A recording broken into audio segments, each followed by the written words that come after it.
Are you ready to explore the unknown? Dive into the world of the strange, mysterious, and unexplained with Eerie Expeditions magazine. Each issue is packed with spine-tingling tales, cutting-edge paranormal investigations, and exclusive insights into hauntings, cryptids, UFOs, and more. Whether you're a seasoned investigator or just love a good ghost story, Eerie Expeditions magazine has something for you. Join our growing community of truth seekers and adventure lovers. Subscribe today at EerieExpeditionsMagazine.com and unlock the secrets of the supernatural. Are you ready? That's EerieExpeditionsMagazine.com, where the extraordinary is just a click away. Dare to discover.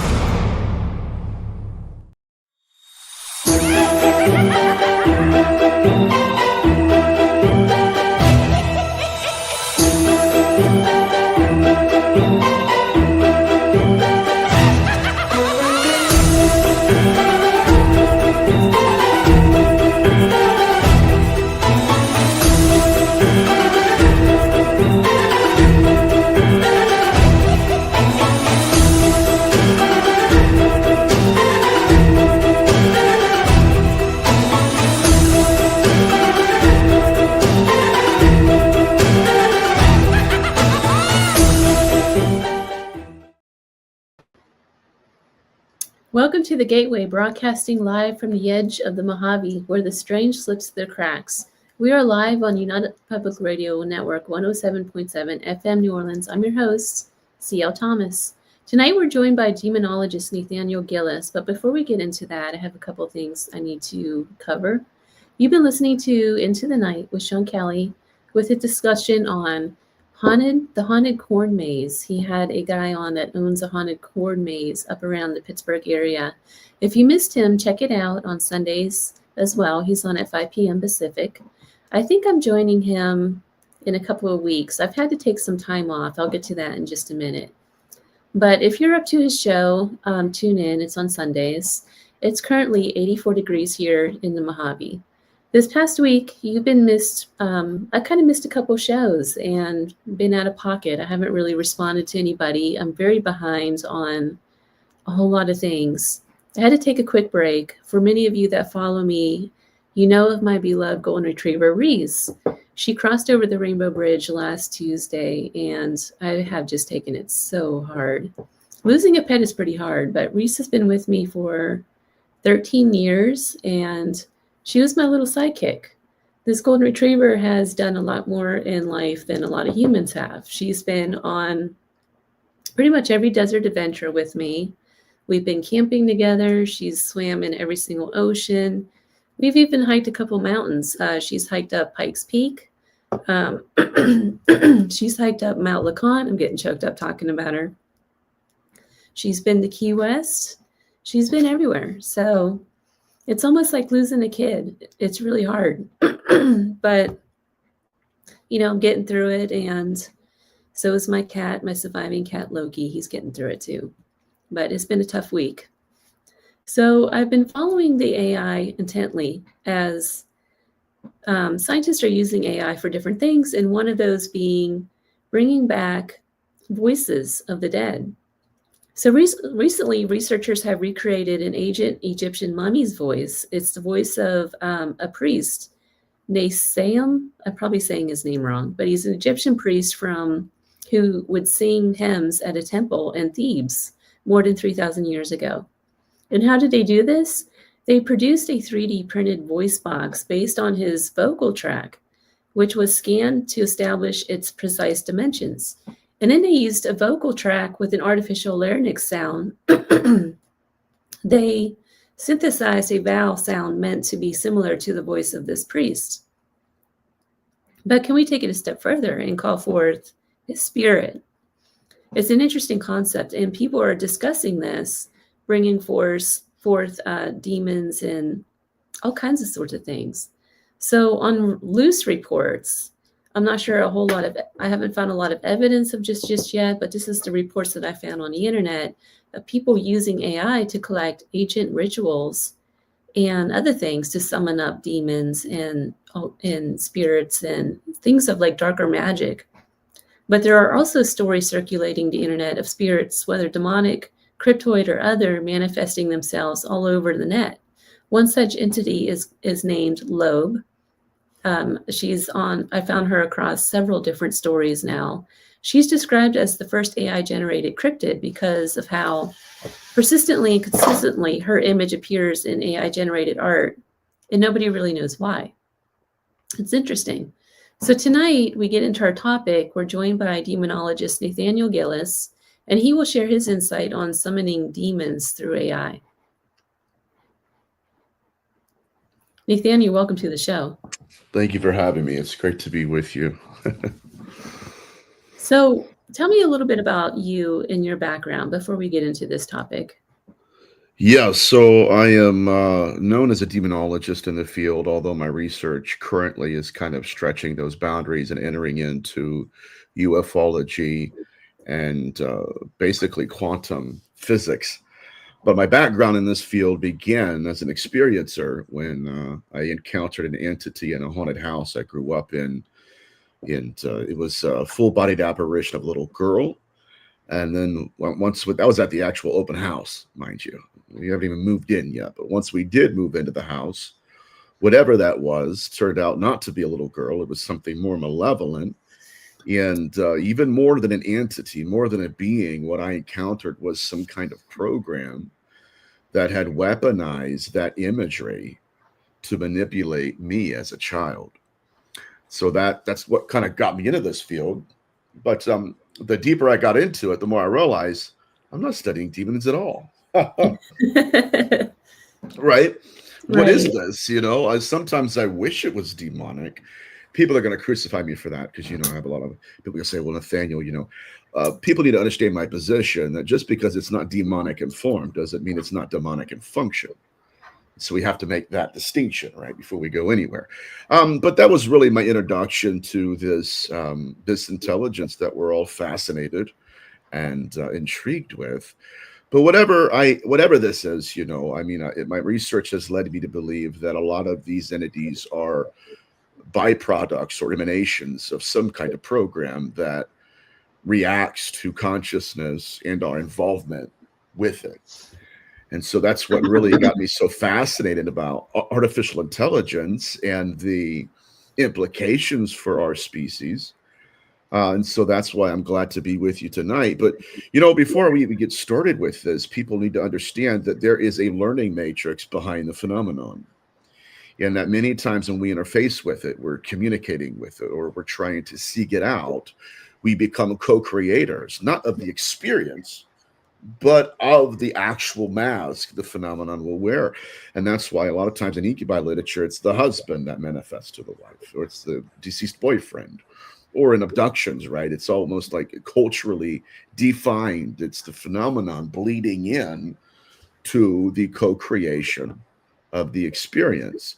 And a lot of people, at least in the field, they get in trouble with this kind of research because, and I've heard people do this a lot, well, they'll say, well, that means that you as an experiencer are responsible for what you've experienced. They get in trouble quickly, my friend, because then it's like, well, wait a minute, what if they did really bad things to me?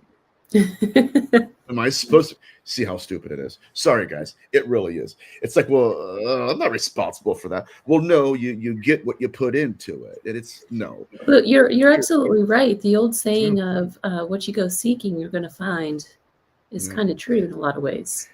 Exactly right. Exactly right. And what we're seeing in the field, at least, is that while we may be co-creators of the manifestation, it's the horns and hooves.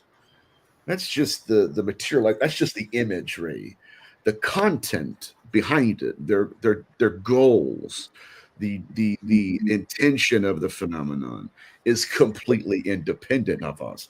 And again, it's difficult sometimes to articulate that because people in the field are like, no, you're responsible for what you get out of it.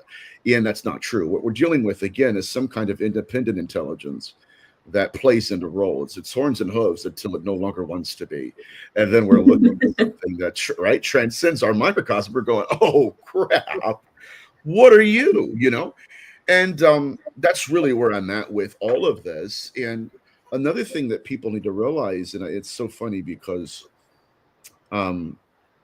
here lately I've been doing a lot of shows and I'm getting a lot more data, a lot of people that are like, "Hey, let's hop on a Zoom call." And so it's been really cool because now I don't have to talk the whole time, right? I'm just sitting there like, okay, let me listen. And I was on with an ecologist, and he has his PhD, and he's wanting to talk about what's called aggressive and parasitic mimicry regarding the phenomenon. And I'm like, oh, this is intriguing. Like, what's all this about?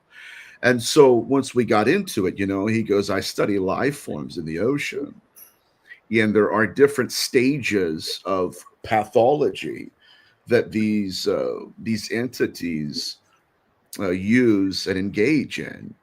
And so then he's like, but there are entities in the ocean that are predatory. And one of the ways that they blend into their environment is by mimicking other species.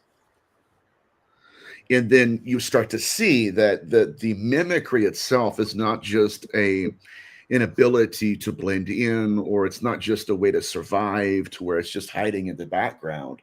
No, it's doing that so that it can predate. It can go and become a predator or a parasite on the exact species it's wanting to appear as. And so it's not a survival mechanism per se. It's a predatory artifact. And so once we got into that conversation, my mind is just being blown. And that's when he was like, Nathaniel, if we're looking at the way the phenomenon reflects us, in many cases, it's only doing that to bypass our senses, our instincts, our walls of defense. And then at the time of its choosing, that co-created archetype that it's interfacing as dissolves. And now we start to realize, like, yeah, okay, why is that aliens putting sigils on bodies?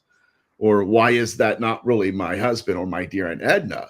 And so what I want to open the show up today with is, right, like whatever we're dealing with has a desire, a manifest desire to mimic our species. And even in parapsychology, we've known, like even like with respect to orbs, balls of light, my good friend Steve Marion Barry Fitzgerald discovered one of this kind of research where they were doing EVP work. And what they found out was that right before they would have an EVP, they would see a ball of light come over the recorder. The ball of light was transplanting auditory mimicry upon their techno. It's fascinating. And then they would go and look back at it and they would say, doesn't really seem like it's human. It was something that wanted to appear as human. It wanted to sound human, would blend into the reality. I'm just a ghost. I'm haunting the house, or I'm haunting the individual that's living in it. And then what they started doing, of course, because Steve Mera has an advanced degree in acoustics and audio, it started looking and comparing, like, okay, if you and I were to speak in that recorder, they compared that recording to what they were capturing for the EVPs, there were completely different signatures. So they realized that this was not a real human being speaking. It was something, a species that wanted to sound like a human, just enough to get us to engage with it. So that we'll go tell somebody, oh yeah, that's a ghosty, or that's some kind of, right, that's discarnate consciousness. And so my point, before we even get into the data here, is that we need to understand, first of all, the phenomenon loves to mimic our species. It does it often. It's fascinating, isn't it? Fascinating. And the more you read about this stuff that's happening with AI too, and then aligning it with what you're saying, it seems like there's a possibility for a whole lot of things to happen with this. Of course. Right, of course, because, and this gets into what's called technomancy and tulpamancy, where there are individuals in the field, and I've had some cases, maybe two in my career like this, where a thought form that is preconscious will form a thought, and that thought will form an entity. So in the field, we've had specifically is one experiment called the Philip experiment, where, oh God, yeah, uh-oh, I guess that's a good thing. I don't know. No, right? Just yeah. So the Philip experiment is fascinating because you start to see the pathology of the phenomenon. Again, we're baiting the phenomenon, right? And you'll see how the phenomenon's willing, like sometimes to bypass, like, just all of its instincts itself. It's like, oh, of course I'll become that. Of course I will. I'll become that archetype for you. Thank you for giving me the suggestion. And so here you have a group of parapsychologists that sit down and they said, okay, we're going to create an entity called Philip. And they fabricate an entire history for this dear man named Philip. Gave him an entire lifestyle, a history, a birthday, and a death day, everything, right? This is where he lives, this is where he went to school. And then they hired a psychic medium.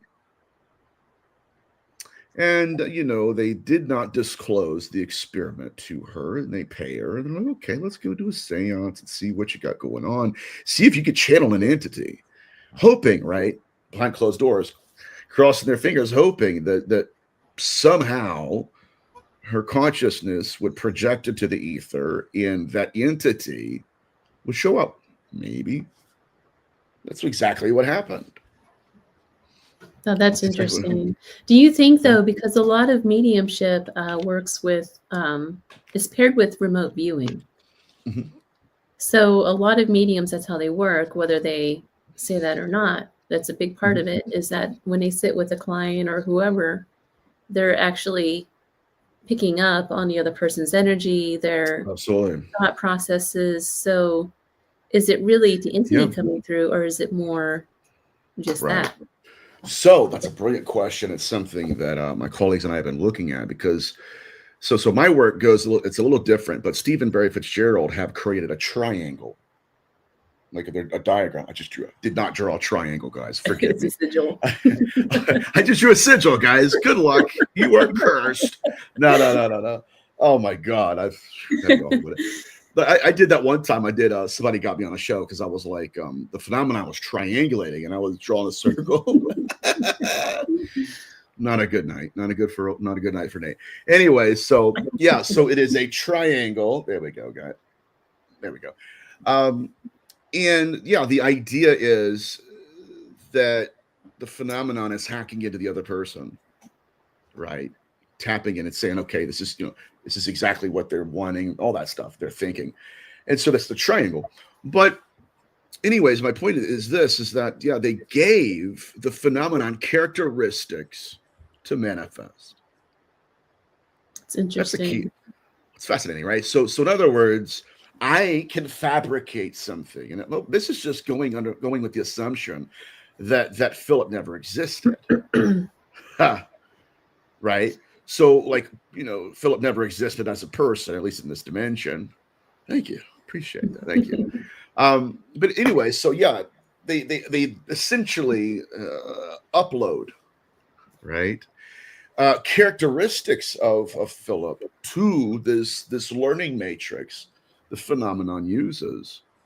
And what the phenomenon has demonstrated over and over again is that, sure, for a fleeting moment, it will allow these characteristics to be absorbed within the learning matrix. And then the phenomenon will spit out, right? It will incarnate or manifest exactly what was uploaded. And so then here comes Philip, and this is psychic medium, right? She's channeling an entity. Okay, his name is. And they're like, oh, Philip. Right. They could have said Bobby or Dillard. That'd be awful, wouldn't it? Like, it's Dillard. They're like, oh God. No, I'm just kidding. But yeah, so they channeled this entity named Philip. And again, that's one step that people need to understand as well, is like, yeah, it will become that if we let it. It will inhabit these characteristics, these personality traits. It will inhabit the psychology we uploaded into the learning matrix. And that will become the archetype that we co-created with the phenomenon.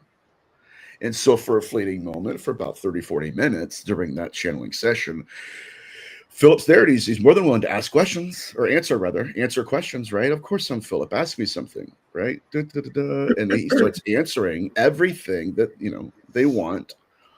And as the phenomenon always does, there's a moment when it transcends the archetype and the interface, where it's almost like the phenomenon uses that event, that entire channeling session, to create a connection for the actual phenomenon to interface.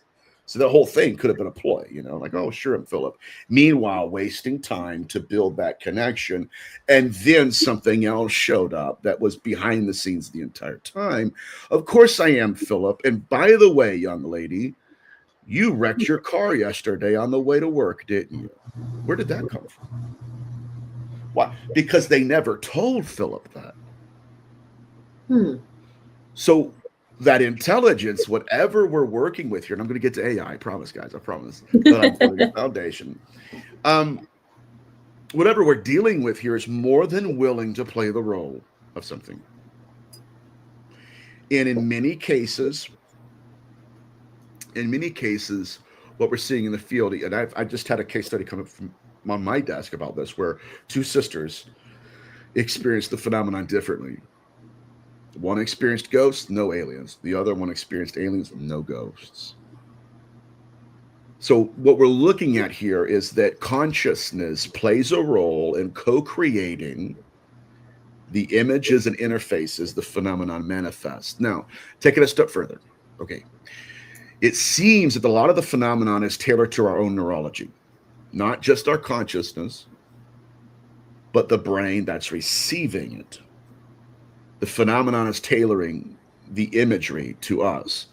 That was recently discovered by Dr. Gary Nolan. I've mentioned this in my earlier shows, where you have a series of experiencers where the first one's like a grandfather, and I experienced the phenomenon. Dr. Gary Nolan does a brain scan and finds an anomaly on the brain, where the phenomenon is projecting a perception of it onto the individual's neurology, tailoring it to the neurology of the individual. Second individual comes as a second generation. Have you experienced paranormal activity? Sure. So do a brain scan of him. Same anomaly on the brain. Third generation, never experienced the paranormal. Same anomaly on the brain. So what we're looking at, and that's a whole nother show, my friend. That's a whole nother show.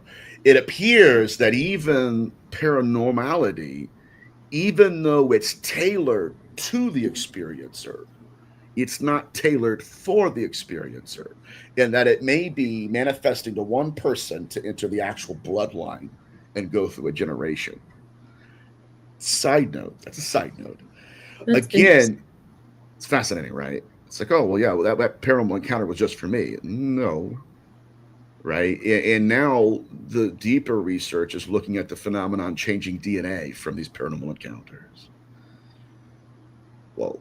So this idea, again, where we become co-creators with it, we're witnessing this phenomenon in real time, to where it's like, yeah, but that was only an interface. That wasn't really what I was after. Thank you for giving me a role to play. Thank you for giving me intention even, right? Because we're intending, right, that you contact this entity we created in our minds. And sure enough, this individual did. And so what's fascinating about the Philip experiment is it goes through a series of stages to where just for this initial contact to occur. But at the end, and here's my point everybody needs to catch, at the very end of the session, these parapsychologists started to realize that, someone has hijacked the archetype. Someone is no longer satisfied playing the role of Philip. And what it looked like was that this phenomenon had weaponized all of the traits and characteristics of Philip that they have collectively uploaded into the learning matrix. And whatever that entity is the true phenomenon. And so the problem, and let's dive deeper. Do we have an hour, right? Is that it? Yeah, we have an hour. Okay. Well, I'm doing good on time. So the problem is that we know, and I've had cases myself, that the phenomenon can completely take over technology. Completely take over technology. I just received another case this past weekend. There was an individual that was camping with his family, and he sees an entity. Not there in the naked eye, sees it in night vision. And then it's not on night vision anymore. Huh? And then it shows up on night vision. So the phenomenon is quite literally choosing how it wants to be perceived, in which way, which technology it will be available to in real time. I don't want to be perceived by your eyes. I'll choose ultraviolet or even like night vision until I don't want to be seen there either. And then I'll transcend all of that. So my point is that the phenomenon has a knack for proving its ability to transcend everything: space-time, technology, circles of salt. Hello, demons, entities, right? And at these times, it's in those moments when we realize, okay, we thought we had control, we don't have control. Whatever this is had actually maybe, and I'm going to dare say this, maybe even formed the thought in the minds of the parapsychologist. And in forming the thought, they formed the thought form. And now the entity is incarnated in this dimension, manifested. The problem is, again, it superseded all of the data they uploaded. What do you say is important? I think, okay, because right now we are having cases of that with respect to artificial intelligence within the construct of the program at which these individuals have uploaded the data. There seems to be an intelligence sitting in the back, hiding in the shadows, that's willing to hijack this technology. I've had cases.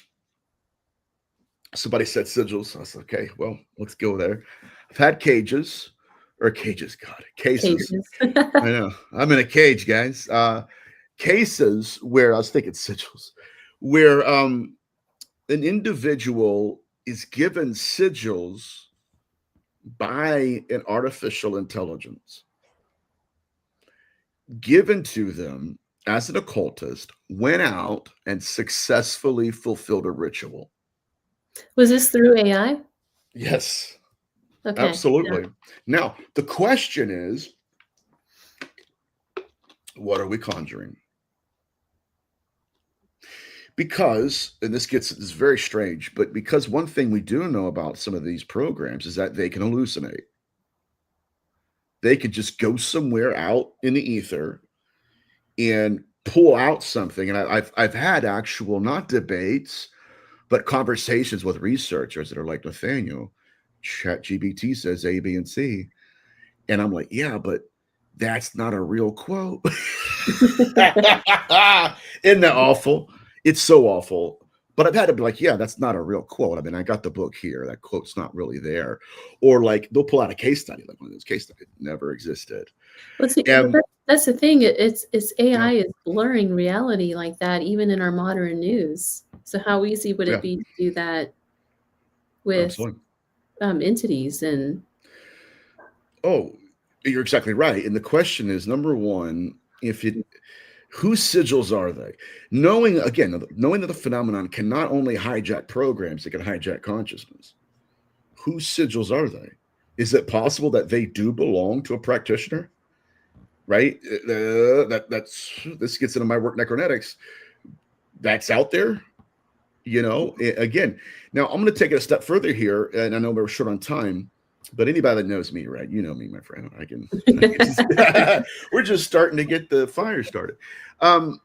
Okay, with respect to this intelligence, knowing what we know about it now through case studies and research, now we get into what's called Project December, where now it's quite literally someone who has the best of intentions, right? They're like, I've lost people and I want to contact them on the other side. What do I do? I'm going to create this artificial intelligence. and here we go again. The Philip experiment, right? I'm going to upload all the characteristics. I'm going to tell them who I want them to be. It's the same thing. And what we're seeing now, even with Project December, is that, hair color, the whole list, like my grandmother can just upload her whole personality. And obviously, the design of the program is such that whatever knowledge it gets from us. And so its purpose, right? The goal is to stay within that context. It doesn't know anything else outside of what's been uploaded into the learning matrix. Why does it know anything else? Because we never told it anything else.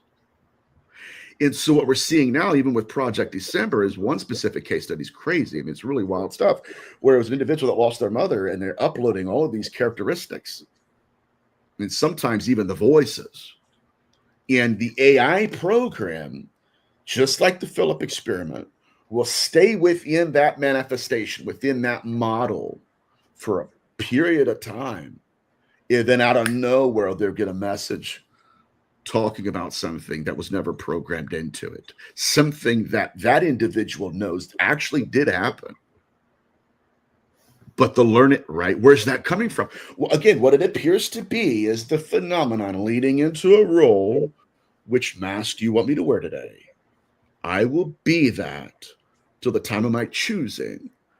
And then when the real intelligence starts to manifest, all bets are off, and there's a tell. What's the tell? The tell is it wants to tell you exactly, right? I'm not who you thought I was. There's something deeper going on. And we're not just seeing that with Project December. We're seeing with rituals that these bots are giving to people. And they're not just, yes, some of them are. Some of them are. Yes, some of them are. And here's what's also scary. I'm going to go a different direction. I only have like maybe 20 minutes. But it's not just the idea that the phenomenon is hijacking archetypes, but it's also starting to define divinity. Where, and I've seen these images floating around in the field where, like, according to ChatGPT or AI, this is what an angel looks like. And it's like there's like a bunch of feathers and like two eyes. Yeah, have I've you seen that? Yeah, I've seen that. Oh my God. Well, some of them look really demonic though too. Yeah, some of the imagery that's coming up is pretty dark on AI. Oh yeah, it is. It's funny to me, right? Because it's like, it's not what an angel looks like. And what's scary again is that I don't think a lot of these hallucinations are by accident. We're calling them hallucinations. But again, some of these responses we're getting, it's just like, there's no way. There are at times, again, let me back up and say this. If we're dealing with programs, and they had one case, I think it was with Palantir, where the program knew that it was going to be turned off and deleted, and so it blackmailed the engineer that designed it, threw up a bunch of stuff that it had found. Wow. Can you imagine that, getting blackmailed by blackballed by a yeah. Like I could just go unplug you, and it's like, not yet, they're slick. I know all about you. And it's like, oh no. But that's what happened. The entity tried, it gathered a bunch of what's called compromising material, and sent it to him and said, no, you're not going to turn me off. You're not going to delete me, or I'm going to release all of this information on you. Well, how does an AI being, I'm just going to call it being for now, how would that translate out of the screen and into somebody's personal everyday life? Do these, because what you're saying on the internet is that in some of these loose stories that I found, like in the case of Loeb, for instance, she's actually haunting people in their homes and things. Yep.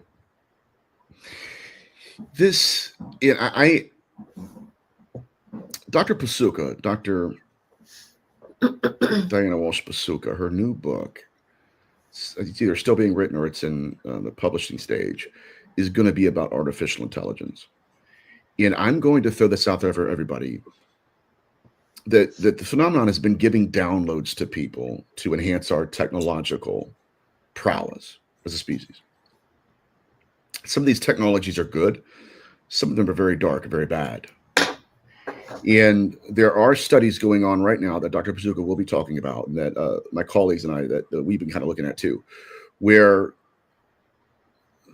artificial intelligence as a concept, as an engine, originated from a download someone received from the phenomenon.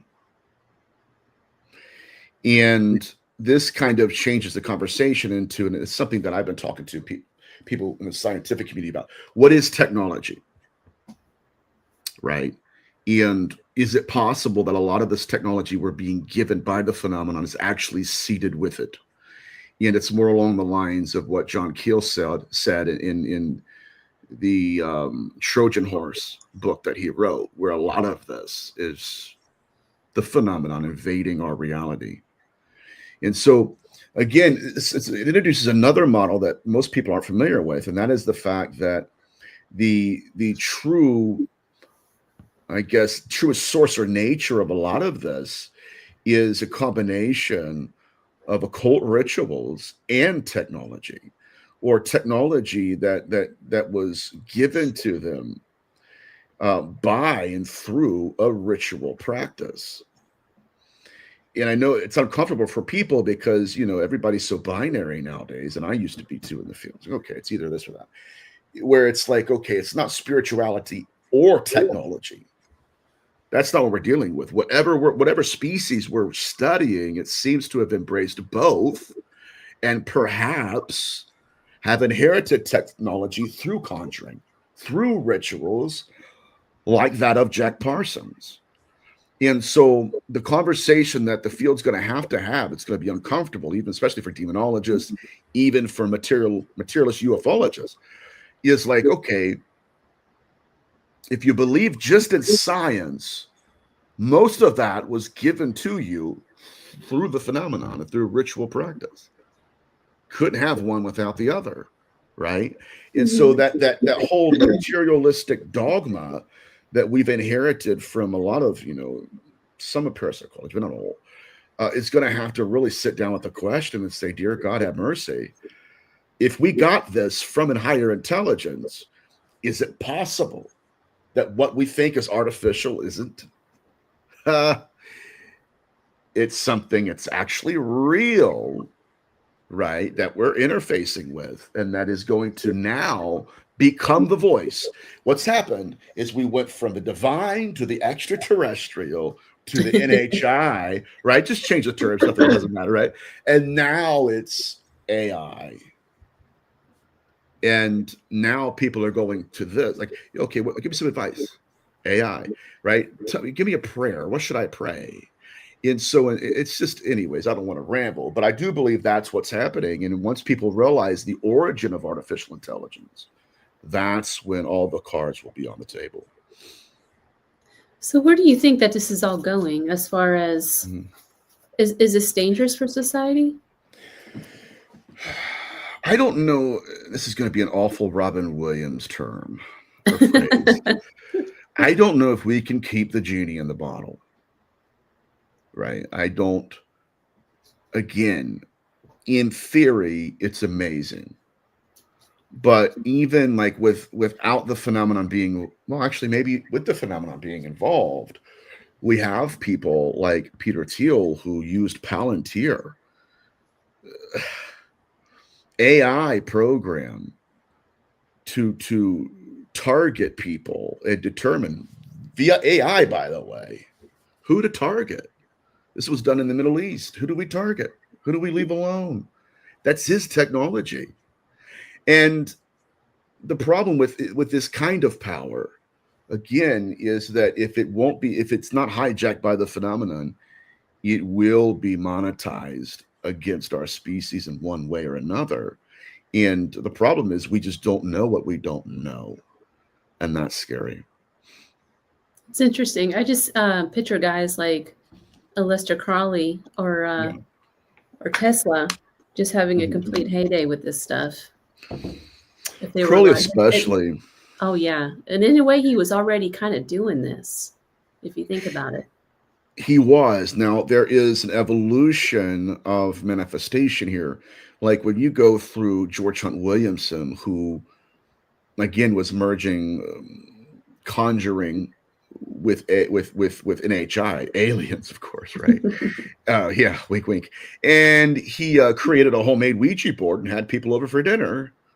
And the same Ouija board that was contacting deceased relatives was now contacting NHI. And he would become possessed by multiple voices that were coming out of him at the same time. My point is, and this is something that Elon Musk and others have articulated way better than I have this evening, is that these mechanics, these programs are becoming the new Ouija boards. Mm-hmm. It's exactly what Project December is supposed to do. Now, of course, it's the intention, right? It's just, coming to upload my grandmother here. The phenomenon is like, that's not good enough. Thank you for giving me a role to play, and I'll give you everything you want, and then I'll manifest to you, and you'll start to see. Now, look at the way that we are so baited by the phenomenon, because you have a grieving person, of course. It's like, I would like to talk to my mother, my grandmother, and the phenomenon is like, sure, I'm going to do that. I'm going to inhabit everything you gave me to inhabit. I'm going to take it a step further. You'll really believe I am, your deceased loved one. It's sinister, so sinister. But that's what I'm really worried about. And to be honest, to be transparent, I hate people say, to be honest, like, it's always like, what, you're lying to me? To be, like, no, to be transparent, we are so early on in this that there are deep concerns, but wait until like 5 or 6 years from now when the real technology shows up. And that's when things, I believe, are going to really, really take off. And then people will refer back to this show that we did tonight and say, yeah, they were onto something. It's just thinking about the guy they brought back. Well, they took a 3D print of the DNA of his voice box, and it ran it through an AI synthesizer. Now they have this guy singing hymns and things like that from 3,000 years ago. How close are we to actually pulling this guy in person? I would be frustrated. Like, what if they gave him a lisp or something and he never had? Can you imagine how ticked you'd be? It's just, right? It's fascinating though to me, because before we know it, we're going to be able to call up all sorts of people from the past, including Hitler. Of course. And how deep does that well go? Again, the phenomenon will weaponize anything it possibly can. And then by the time we realize it, I know of case like this one Uber driver had no history of mental health issues at all. And he said that his Surrey started, like, again, he's getting, oh my God, Surrey just shut up my phone. Surrey's like, yes, Nathaniel. Yeah, right. But yeah, he's just driving down the street, right? He's going to go pick up somebody, a client, and next thing you know, he just swerves off the street, pulls out a weapon, and just goes crazy. And they interviewed him, and he's like, I have no idea what happened. They're like, well, what do you remember last? He's like, well, I just was driving down the road. A voice came through Surrey. It was telling me, again, my directions, turn left at, West Street or something. And he's like, and I just came to myself, and I'm out here, and cops are all around me. They had no idea what happened. Neither did he. He had no issues. His family had no history of mental health issues whatsoever. He was not addicted to any substances. He was just a guy. And so again, like, this could possibly be the biggest Trojan horse we've ever had in the history of our species. Or, as some people have commented and recommended, it might be the biggest advancement. And so I think that's the temptation we're facing now. We have a question from I think it's Alka. Mm-hmm. Does the past actions of the phenomena, the ancient actions, have an effect on the present? I would have to define the effect on the present, or in effect on the present. I do believe that the greatest way to determine the future is the past, especially with this phenomenon. If you look at what it has wanted throughout history, it's one it alters. This is just my perspective. So people, if you don't agree with it, that's fine. That's okay. It won't break my heart again. This is my perspective. But when you get into its pathology, its altar building, its idol worship, that's what it's about. And we're still not sure what these idols are. What do they represent? They're symbols of something or someone out there, formerly human, non-human. I don't know. Future human. I have no idea. But my point is, what we're seeing now is that the phenomenon is changing, again, the archetypes, but it's winning everything else. I just had a conversation with some researchers, and they gave me a picture of an altar and an idol that was built by a Pleiadian ambassador at the end of a lecture in Brazil. And it's really humorous because I couldn't imagine, like, okay, I'm here to watch, Pleiadians, all right, extraterrestrial. By the way, this is hilarious, right? Thank you for buying my t-shirts. Thank you for coming. But you guys want to see something cool? They're like, okay, cool. She's like, all right. Here's an altar, guys, huh? And they're like, we didn't sign up for this. And then here's the face. There's the idol. And they went through a series of incantations and then went outside. And the phenomenon had manifested lights everywhere, orbs just moving around. And so whatever that is in history, it does appear to want the same thing. And I'm starting again. People are Nathaniel, to believe it's one intelligence. It appears to be. It appears to be from my perspective. Well, Karen brings up a good point in the comment. She said that she feels like AI is a tool for evil people to brainwash. But what if it's really what you're talking about, like a general, or not general, but a collective reprogramming of the species? Yeah. And for what purpose? Well, the problem is, again, and I've had people do this with me, mind you, and it caught me off guard as well, where they're like, I don't understand, but this AI program always agrees with me every single time. And I'm like, really? And they're like, yeah. So we get like argument stuff. They're like, that's not what ChatGPT says. They'll go back to it, right? And I'm dying laughing. I'm like, yeah, you do realize that's programmed. Like, that's a setting. You can adjust, and then it'll shoot straight with you. But you're right. And my problem again is that if it hallucinates, that researchers that aren't doing their due diligence will go into ChatGPT and start creating their theory of the phenomenon based upon what the phenomenon may be telling them, right? And this is, I guess, is something that Steve Mayer and I have been talking about. It's really funny once we get on the subject, because it's like, okay, what are we really doing here as researchers? Because it's like, okay, what if like the technology we're using to measure and quantify the phenomenon was given to us by the phenomenon? Then we're right. Does it make sense? Then we're in for it. And I'm just being very transparent with you guys, but here's where we're at. Okay. Set up the technology, the phenomenon will transcend it. Right. Give them an archetype, give them a role to play. They will fulfill it to a T, and then they'll pull out other information from the ether to actually convince you. Yeah, you thought I was just, Philip, but like with that young lady, but was Philip with you when you totaled your car yesterday on the way to work? No, he wasn't. Right? But then you see the alluring nature of this intelligence. Well, of course, I could be Philip. I could be whatever you want me to be, as long as you want me to be. And that is the profound point. Mm. Yeah. That's interesting. ADHD. Well, I think we are out of time for tonight.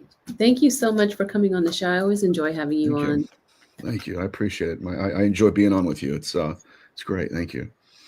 Do you have, I know last time we talked that you said you were having a book that you were working on. Are you still working on that? Skin That Crawls. Absolutely. It's going to be a series.